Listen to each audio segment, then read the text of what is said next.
নমস্কাৰ প্ৰথমতে মই অভিজ্ঞতাই সমূহ অসমবাসীক এই অনুষ্ঠানলৈ স্বাগতম জনাইছো আৰু আজি আমাৰ এই অনুষ্ঠানত আমি একত্ৰিত হোৱা এটা মেইন উদ্দেশ্য হৈছে আমাৰ যি পৰিস্থিতি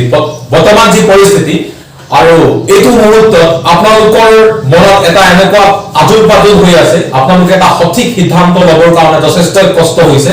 আৰু সেই সিদ্ধান্তটো হৈছে আপোনালোকৰ সমষ্টিত কোনজন বিধায়কক নিৰ্বাচিত কৰিব হয়নে গতিকে এইটো সময়ত এজন সঠিক যদি বিধায়ক আমাৰ সমষ্টিত নিৰ্বাচিত কৰিব নোৱাৰো তেনেহলে আগন্তুক দিনত আমাৰ যি বিলাক সমস্যাত আমি ভুগিব লাগিব হয়তো সেই সমস্যাবিলাক অতিকৈ লক্ষণীয় হ'ব আগবাঢ়ি যাব গতিকে এইটো হ'ব এটা সঠিক সিদ্ধান্ত লোৱাৰ প্ৰয়োজন গতিকে মই সমূহ অসমবাসী এই ভিডিঅ'টো শেষলৈকে চাবৰ কাৰণে অনুৰোধ কৰিছো আৰু এই ভিডিঅ'টোত আপোনালোকে এজন সঠিক সৎ আৰু এজন এলিজিবল যাতে বিধায়ক আপোনালোকৰ সমষ্টিত সিলেক্ট কৰিব পাৰে আমি তাৰে প্ৰয়াস কৰি আপোনালোকক জনাবৰ কাৰণে উত্তৰ মাৰ্চৰ পৰা আমি আপোনালোকৰ আগলৈ ভিডিঅ' আগবঢ়াই আছো আৰু আজিও এই ভিডিঅ'টোৱে যথেষ্টখিনি ফলাফল যোগাবৰ কাৰণে সক্ষম হ'ব বুলি আমি আশা কৰিছো আৰু আমাৰ মেইন উদ্দেশ্যটো হৈছে আজিৰ এই ভিডিঅ'ৰ মেইন উদ্দেশ্য হৈছে আমাক এটা স্থায়ী সমাধান লাগে নে অস্থায়ী সমাধান লাগে আপোনালোকে কি বিচাৰে পাৰ্মানেন্ট সলিউশন অৰ টেম্পৰেৰী সলিউশন গতিকে আজি এই কথাটোক লৈ অবজাৰভেশন হ'ব আৰু টেম্পৰেৰী সলিউশন হলে আমাৰ সোসাইটিখন কেনেকুৱা ধৰণৰ হ'বলৈ গৈ আছে আৰু যদি পাৰ্মানেন্ট সলিউশন হয় তেনেহলে কেনেকুৱা এটা ৰূপত আমাৰ হ'বলৈ গৈ আছে গতিকে এই দুটা ওপৰতে আমি অবজাৰ্ভ কৰিম আৰু এই দুটা কথা অবজাৰ্ভ কৰাৰ লগতে মই আপোনালোকক এটা সহজ উপায় এটা সহজ পথেৰে আপোনালোকক মই জনাই দিবৰ কাৰণে চেষ্টা কৰিম আৰু সেই সহজটো হৈছে আপোনালোকে গম পায় আপোনালোকৰ যিকোনো এটা কাহিনী ক'লে বা ষ্টৰী ক'লে আপোনালোকে কথাটো ভালকৈ বুজি পায় কাৰণ সেইটো ষ্টৰী বা আমাৰ সাধু কথা শুনাৰ আমাৰ সৰু পৰাই ক্ষমতা থাকে আৰু ভালকৈ বুজিবৰ কাৰণে ট্ৰাই কৰো মই আশা কৰিছো আপোনালোক প্ৰতিজনে যিমান বিলাক মানুহে এই ভিডিঅ'টো চাই আছে প্ৰতিজনে ভালকৈ ষ্টৰীটো শুনিবৰ কাৰণে যাতে ট্ৰাই কৰে আৰু সেইটো হৈছে আমাৰ দুজন বেগাৰছ ষ্টৰী হয় দুজন ভিক্ষাৰী সাধু হয় এটা কাহিনী হয় আৰু এই দুজন ভিক্ষাৰী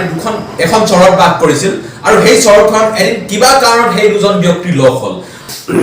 সেই দুজন ব্যক্তি কিবা কাৰণত লগ হ'ল আৰু লগ হোৱাৰ পিছত সিহঁত দুজনৰ ভাল এটা ক্লোজ ফ্ৰেণ্ড হৈ গ'ল আৰু ফ্ৰেণ্ড হোৱাৰ পিছত সিহঁতৰ বিভিন্ন ধৰণৰ কনভাৰচেচন বিলাক হৈ থাকিল আৰু হোৱাৰ পিছত সিহঁতৰ কনভাৰচেচন মানে এনেকুৱা ধৰণৰ কনভাৰচেচন হৈছে যে সিহঁতৰ ভৱিষ্যত কি আছে ভৱিষ্যতে সিহঁতে কি কৰিব বিচাৰে সিহঁতৰ সপোন বহুত ডাঙৰ কিন্তু সিহঁতৰ কি প্ৰব্লেম আছে সিহঁতৰ মানি প্ৰব্লেম বা সাপোৰ্ট প্ৰব্লেমৰ কাৰণে সিহঁতে হয়তো আজি হেতু ভিক্ষাৰী হৈ থাকিবলগীয়া হৈছে সিহঁতৰ লাইফটো এটা টেৰিয়েবল লাইফ হৈ আছে কিন্তু সিহঁতৰ এটা লাইফ এটা বিউটিফুল লাইফ হোৱা নাই গতিকে সিহঁতে বিভিন্ন সিদ্ধান্ত এটো কাৰণে ল'ব নোৱাৰে কাৰণ সিহঁতে দিনৰ ইনকাম কৰে দিনে খায় আৰু একদিনত যিমান ইনকাম কৰে সেইখিনি হয়তো সিহঁতৰ যিবিলাক ৰিলেটিভ পাৰ্সন আছে সেইবিলাক হয়তো কন্ট্ৰিবিউট কৰে লগতে নিজৰ লাইফটো চলাবলগীয়া কিবা এটা কাৰণত হয়তো সিহঁতৰ ৰিলেচনটো ভাগি গ'ল আৰু ভাগি যোৱাৰ পিছত দুজন বেলেগ বেলেগ হ'লগৈ সেইখন চহৰতে বেলেগ বেলেগ হৈ গ'ল আৰু সেইটো মুহূৰ্তত কি হৈ গ'ল যেতিয়া ভাগি গ'ল এজন যিজন সিহঁতৰ বিগাৰ্ছ আছিলে সেই বিগাৰ্ছজন বেলেগ বেলেগ চহৰলৈ গ'লগৈ আৰু চহৰত যোৱাৰ পিছত কি হ'ল এজন বিগাৰ্ছ কি হ'ল তাৰ লাইফটো মই দুজন বিগাৰ্ছৰ লাইফটো অবজাৰ্ভ কৰিব কাৰণে আহিছো আৰু সেইটো হয়তো আজি এই পৰিস্থিতিৰ লগত আপোনালোকৰ ডাইৰেক্টলি ৰিলেট আছে বুলি আপোনালোকে অনুভৱ কৰিব পাৰিব হয়তো এই ষ্টৰীটো আপোনালোক ধুনীয়াকৈ আপোনালোকৰ যিটো এটা ৰাইট ডিসিশন ল'ব লাগে সঠিক সিদ্ধান্ত সেই সিদ্ধান্ত ল'বৰ কাৰণে বাধ্য কৰাব গতিকে ফ্ৰেণ্ডছ আপোনালোকে সেই দুজন বিগাৰ্ছৰ কথা কৈ আছে দুজন বেলেগ বেলেগ হৈ গ'ল আৰু এজন বিগাৰ্ছ কি হৈ গ'ল এজন এমএলএ ঘৰ এটা সেই চহৰৰ এজন এমএলএ ঘৰত পালেগৈ সন্মুখত গ'ল আৰু এমএলএ জনক লগ পালে আৰু এমএলএ জনক কি কৰিলে সি কিবা এটা দান বিচাৰিলে আৰু দান বিচৰাৰ ফলত সেই এমএলএ জন তাক 100 रुपीस দিলে যাতে সেই ভিক্ষাৰীজনে সেই দিনটো ধুনীয়াকৈ চলাই নিব পাৰে আৰু ঠিক তেনেকৈ ইজন বিগাৰ্ছে কি হ'ল এখন বেলেগ চহৰত সেইজনে ঠিক তেনেকৈ এজন এমএলএ লগ পালে আৰু এমএলএ জনক কি কৰিলে এটা হাত দিলে যে কিবা এটা ভিক্ষা দানৰ কাৰণে আৰু ভিক্ষাদান যেতিয়া সেই এমএলএ জনে কৰিলে যে হা কিবা এটা চলিবৰ কাৰণে দিনটো চলিবৰ কাৰণে সেইজন ব্যক্তিয়ে সেই এমএলএ জনে সেই ভিক্ষাৰীজনক কিবা এটা দান কৰিলে ঠিক তেনেকৈ সেই দিনটো ধুনীয়াকৈ গ'ল আৰু দুৱাৰ পিছত নেক্সট দিনাখন সেই ভিক্ষাৰী কেজন সেই একেজন এমএলএ ওচৰলৈ আহিলে আৰু সিহঁতে কিবা এটা দান বিচাৰিলে যাতে সিহঁতৰ দিনটো সিহঁতে ভালকৈ চলি যাব পাৰে ঠিক তেনেকৈ সিহঁতৰ দান দিলে ঠিক আছে এমএলএ লগ পালে সিহঁতক দান দিছে আৰু এজন এমএলএ কি কৰিলে সিহঁতক দান দিলে কিন্তু আৰু ঠিক তেনেকৈ সিহঁতৰ কেইবাদিনো এনেকৈ দান বৰঙণি মাজত চলি থাকিল আৰু ধুনীয়াকৈ সিহঁতৰ লাইফবিলাক ধুনীয়াকৈ চলি থাকিল কিন্তু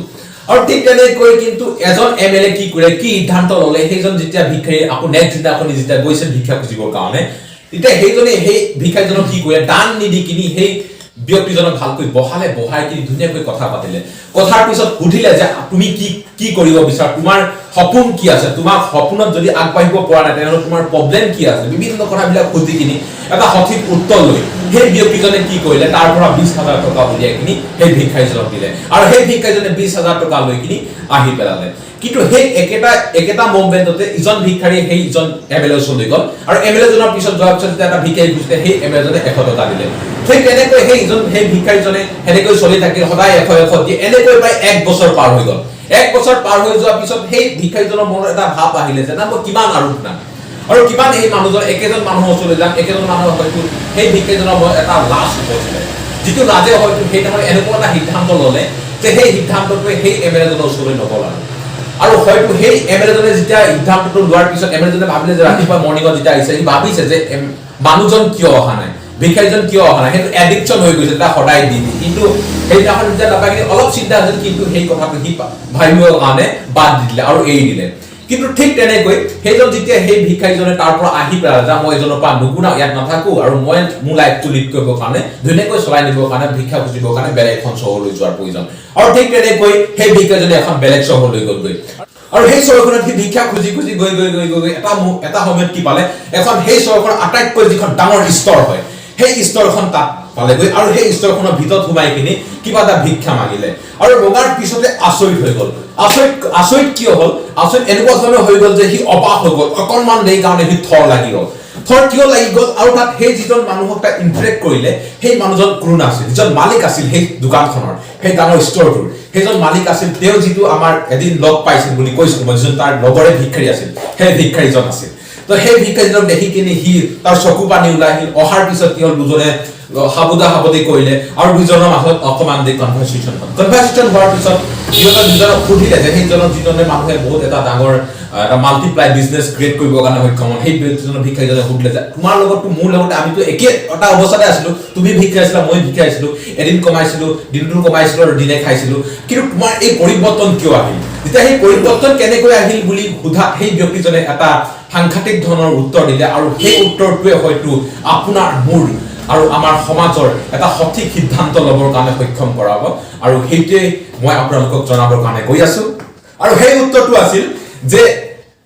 এদিন মই গৈ থাকোতে এদিন হঠাতে এজন এমএলএ লগ পালো এমএলএ জনৰ পৰা মই কিবা এটা দান বিচাৰিছিলো আৰু দান বিচৰাৰ পিছত সি মোক 100 টকা দিছিল আৰু নেক্সট দিনাখনি গৈছিল নেক্সট দিনাখনি 100 টকা দিলে আৰু কিন্তু কেইদিনমান পিছত সদায় গৈ থকাৰ পিছত এদিন সেই মানুহজনে মোক এমএলএ জনে কি কৰিলে মোক দান নিদি কি তাৰ ভিতৰলৈ সোমাই গ'ল লৈ গ'ল আৰু গোটেইখিনি যিখিনি কনভাৰসেচন ধুনীয়াকৈ বুজাই দিলে আৰু যে মোৰ অৱশেষত 20000 দিলে আৰু 20000 দিয়াৰ পিছত মই 20000 লৈ কিনি এনেকুৱা এটা কাম কৰিলো যিটো কামে আজি মোক এটো এস্টাবলিশ মোৰ লাইফটো এস্টাবলিশ কৰিবৰ কাৰণে সক্ষম হ'ল সেই কামটো আছিল মই এটা সৰু মৰু এখন দোকান খুলিলো আৰু দোকানখনত ইমান ধুনীয়াকৈ মই বিজনেছটো আগুৱাই লৈ যাবৰ কাৰণে ট্ৰাই কৰিলো অফাৰ চেষ্টা চলালো আৰু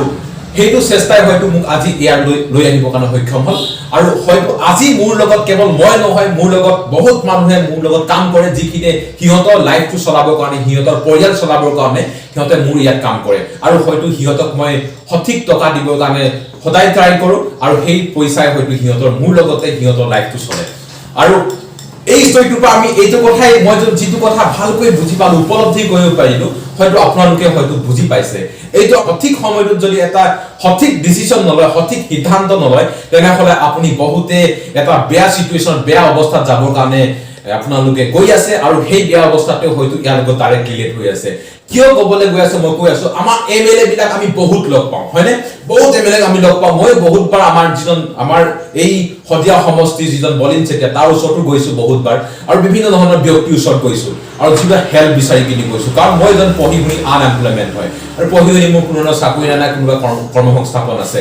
তো তাৰ কাৰণে মই বিভিন্ন জন মানুহৰ ওচৰত গৈছো আৰু সিহঁতৰ ওচৰত হেল্প বিচাৰি গৈছো হেল্প বিচৰাৰ পিছত মোক কি কৰিছে যেতিয়া মই কিছুমান এমএলএ ঘৰ গৈছো আৰু এমএলএ জনক আমাক কি কৈছে মই তেতিয়া ইহঁতৰ এটা এক্সপেৰিয়েন্স মই কি কৰিছো অভিজ্ঞতা তাৰ পৰা লাভ কৰিছো অভিজ্ঞতা মই আপোনালোকক শেয়াৰ কৰিব বিচাৰিছো ইহঁতে কি কৰিছে টেম্পৰেৰী কিছুমান কাম কৰিব বিচাৰে আৰু টেম্পৰেৰী মিন্স কি হয় আমি যেতিয়া যাওঁ কিবা এটা হেল্প বিচাৰি তাৰ খুব কেই টকা মান আমি যিটো আমাৰ যাৰ এমাউন্ট হয় আমাৰ যিটো হেল্পত যাওঁ তাৰ খুব কেই টকা মান দি কিনে আমাক পঠাই দিয়ে আমাৰ সেইটো মুহূৰ্তত আমি খুব আনন্দিত হৈ আহো কিন্তু আমি সম্পূৰ্ণ নহলে অলপ আনন্দিত হৈ কিনে আমি তাত আমাৰ লাইফটো হ'ব ইয়াতে হ'ব বেটাৰ ঠিক তেনেকুৱা ধৰণে আমি আহি পেলাও কিন্তু যদিহে আমাক হেনেকুৱা ধৰণে যদি হৈ থাকে তেনেহলে আমাৰ সোসাইটিখন কেনেকুৱা ধৰণৰ এটা অৱস্থা হ'বলৈ গৈ আছে গতিকে যদিহে এনেকুৱা এজন বিধায়ক পাওঁ যিজন বিধায়কে আমাৰ সমস্যাবিলাক টেম্পৰেলি নহয় আমাক পাৰ্মানেন্টলি সলিউশন কৰে এটা পাৰ্মানেন্ট সলিউশন যেটো আমাৰ যিজন আমাৰ বিখিস আমাৰ যিজন আমাৰ এই যেটো আমাৰ যেটো স্টোৰি আছে স্টোৰিটো যেনেকুৱা আমাৰ সেই এমএলএ জনে হেল্প কৰিছিল মানে লাইফটো আমি কেৱল এটা মুহূৰ্তৰ কাৰণে নহয় এটা মুহূৰ্তত লগ হৈ আমি থাকি আৰু যাতে আমাৰ গোটেই লাইফটোৰ লগতে আমাৰ জীৱনৰ লগত বহুত কেইজন ব্যক্তিৰ যাতে আমাৰ মোৰ জীৱনৰ লগত হাউল খাই থকা মোৰ জীৱনৰ পৰা হিহতৰ জীৱন বিলাকো চলা তেনেকুৱা যদি পথ আমি ক্ৰিয়েট কৰিব পাৰো বহুত কেইজন মানুহক আমি যদি কৰ্মসংস্থাপন দিব পাৰো তেনেকুৱা এটা আমাৰ সিদ্ধান্ত লোৱাৰ প্ৰয়োজন তেনেকুৱা যদি কোনোবা টেলেন্টেড ব্যক্তি আছে তেনেকুৱা আমাৰ সমাজত উপযুক্ত ব্যক্তি আছে সেই ব্যক্তিজনক সিলেক্ট কৰি কিনি সিহঁতে সাপোৰ্ট কৰাৰ প্ৰয়োজন বিধায়ক আমি নিৰ্বাচিত কৰাৰ প্ৰয়োজন যাতে আমাৰ এই সমস্যাবিলাক টেম্পৰেলি নহয় আমাৰ পাৰ্মানেন্টলি সলিউশন কৰে সলভ কৰে তাৰ কাৰণে আমি অফৰেক চেষ্টা চলোৱাৰ প্ৰয়োজন যদি আপোনালোকে আগতে পাষ্টত আপোনালোকে যিমান বিলাক এক্সপেৰিয়েন্স পাই আহিছে যে আপোনালোকৰ অঞ্চলত হয়তো উন্নত কোনো ধৰণৰ উন্নয়ন হোৱা নাই গতিকে আপোনালোকে গম পাইছে কিয় উন্নয়ন হোৱা নাই কিন্তু উন্নয়ন হোৱাৰ বহুত স্কোপ আছে আপোনালোকৰ অঞ্চলৰ যিজন এমএলএ আছে সেই